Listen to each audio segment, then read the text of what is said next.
1922년 11월 6일 왕가의 계곡에서 가장 작고 초라한 한 무덤이 발굴됐다. 이집트에서 도굴되지 않은 채 원형 그대로 발견된 유일한 왕묘였다. 무덤의 주인은 투탕카멘. 9살의 즉위에서 18살에 요절한 비운의 소년 파라오였다.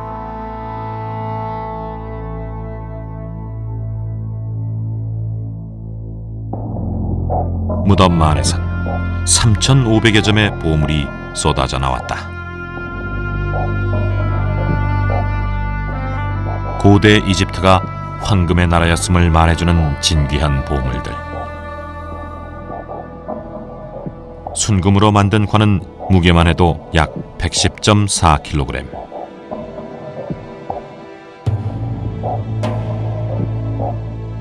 그 얼굴은 황금 마스크로 덮여 있었다.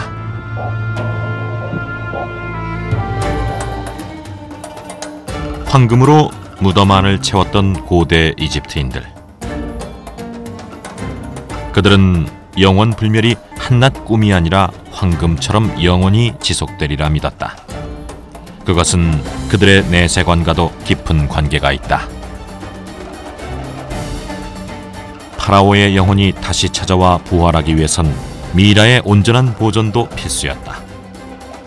그래서 고대 이집트인들은 미라를 만드는 데 온 정성을 쏟았다. 위와 내장 등을 버리지 않고 따로 보관하는 것도 바로 그 이유였다. 그러나 죄의 무게를 측정할 수 있도록 심장은 떼내지 않았다. 7겹의 린넨천으로 미라를 감싸면 완성되는데 꼬박 70일 정도가 소요된다.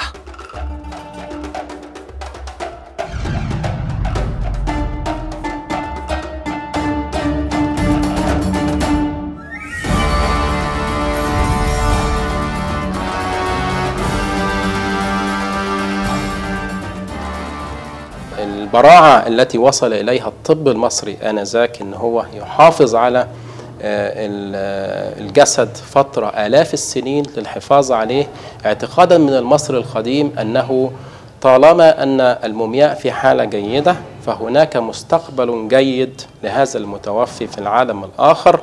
ومن هنا أهمية الموميا وأهمية الحفاظ عليها أكثر من أهمية الحفاظ على الممتلكات الخاصة بالملك داخل المقبرة بتاعته أو داخل الهرم بتاعه.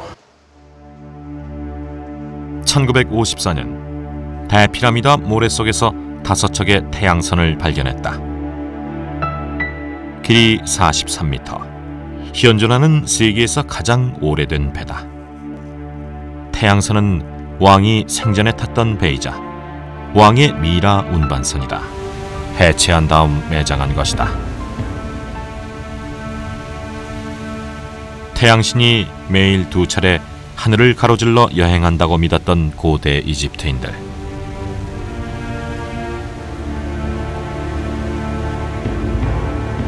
죽은 자가 부활해 영생하기 위해서는 하늘의 나일강, 그 강을 건너는 배가 있어야 된다고 믿었다. 하늘을 나는 태양선. 고대 이집트인들의 상상은 무한하다.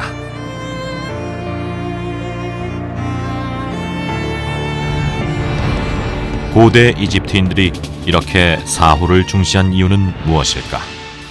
كان النيل فيها هو العامل الأساسي مع الشمس. هم عندهم شيئان، الشمس تشرق كل يوم وتغرب كل يوم من مكان محدد وتغرب في مكان محدد.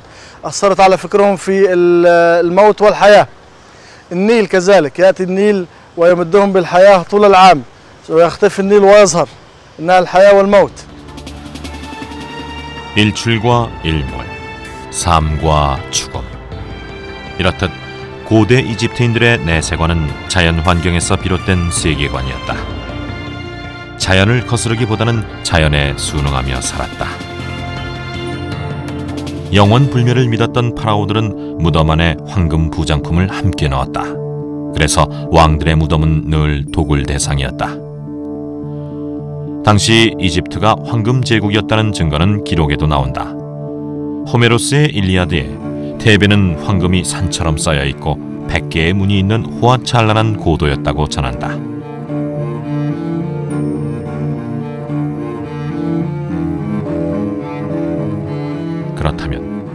그 많은 황금들은 어디에서 나온 것일까? 사막으로 둘러싸인 이집트에 금광이 존재할까? 레크미라의 벽화에서 그 단서를 찾을 수 있다. 벽화엔 금을 캐는 금광이 존재한다. 또한 금을 녹이고 불순물을 걸러내며 금세공을 하는 장면이 벽화 속에 남아있다.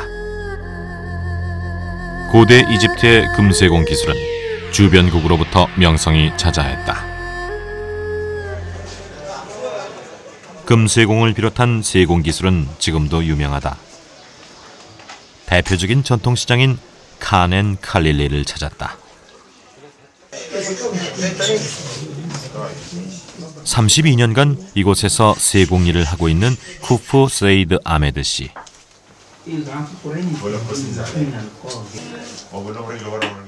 노련한 손끝에서 탄생되는 장신구들.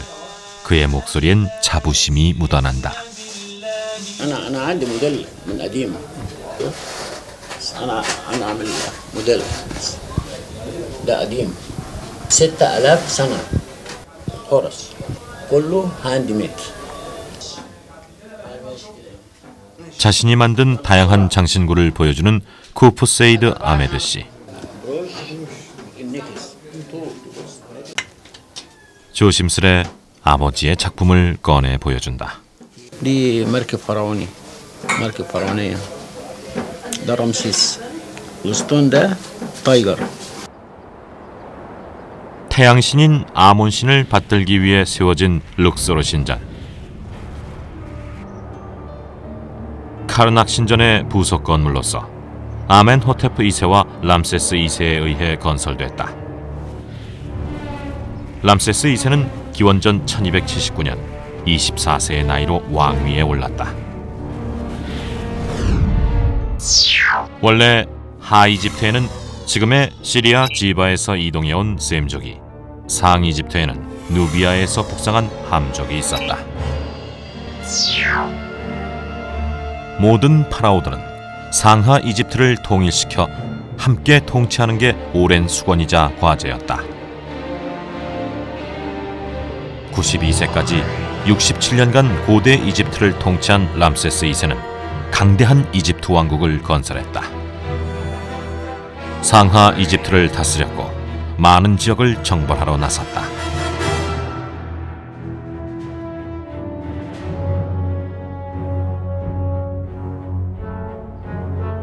람세스 2세의 좌상 아래 그가 정복한 지역들의 이름이 기록돼 있다.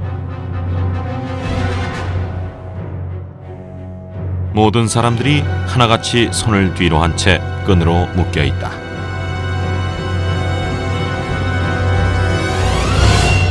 يعتبر ظل حكم الملك رمسيس الثاني من أفضل الفترات التاريخية في مصر، ولكي يستطيع أن يتحكم في شمال وجنوب البلاد وأيضا كان يفرض سيطرته على بلاد النوبة، كان لابد عليه أن ينشئ معبدا هناك في هذا المكان. 나일강 상류, 이집트로 들어가는 관문에 자리 잡은 아부신벨 신전. 이집트 최대 번성기를 상징하는 건축물 가운데 하나다. 람세스 2세는 자신의 위대함과 이집트의 번영을 알리기 위해 천연 사암층을 뚫어 아부신벨을 지었다. 입구에서 나일강을 굽어보는 람세스 2세는 마치 신과 같은 모습이다. 아부신벨의 대신전은 람세스 2세 자신을 위해 만든 공간이다. 대신전에서 90m 떨어진 곳에 자리 잡은 소신전은 왕비 네페르타리를 위해 지었다. 이곳은 1년 중 이틀만 햇빛이 들도록 만들어져 있다. 일설에 의하면 그날은 람세스 2세의 생일과 이집트 왕이 됐을 때라고 알려져 있다.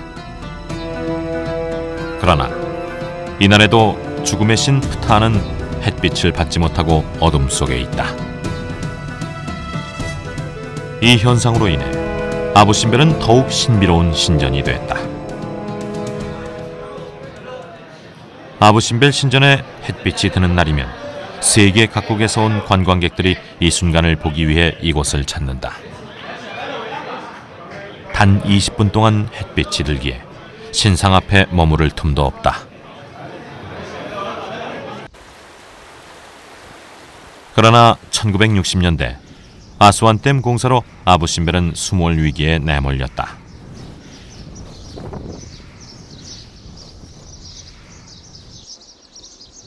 인류문화유산을 지키려는 유네스코와 세계 50개국의 지원으로 아부 심벨은 지금의 위치로 옮겨졌다.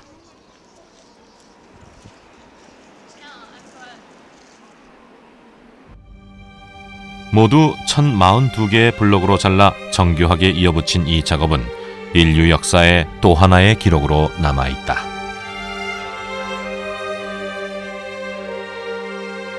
완벽하게 재조립된 아부 심벨 신전. 세계 문화유산의 새로운 이정표를 세웠다.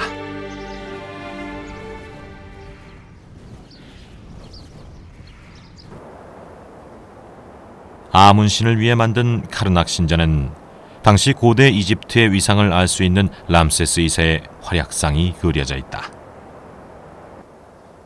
람세스 2세는 해외 원정을 통해 시리아, 리비아, 팔레스티나까지 영토를 확장했다. 히타이트와 벌인 카데시 전투.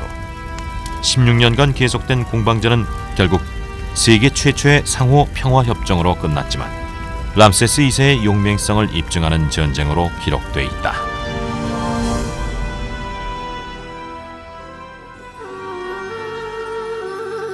카르낙 신전 대열주실은 지름 3m, 높이 15m의 기둥 134개가 늘어서서 장관을 이룬다. 람세스 2세가 건축한 많은 신전은 화려했던 고대 이집트의 역사를 보여주는 증거다. 최고의 전성기를 누렸던 파라오 람세스 2세. 그러나 그의 사후 고대 이집트는 상하 이집트로 다시 갈라지면서 혼란기에 접어든다. 당시 세계 정세는 메디아와 신바빌로니아 왕국이 탄생하면서 아시리아가 멸망하고 페르시아 제국이 급성장했다.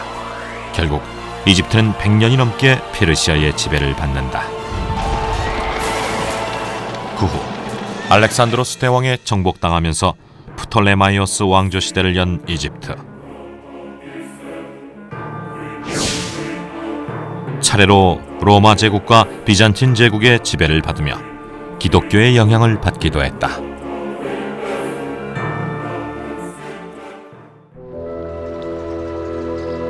(639년) 이슬람 제국의 지배를 받으면서 고대 이집트는 역사 속으로 사라졌다.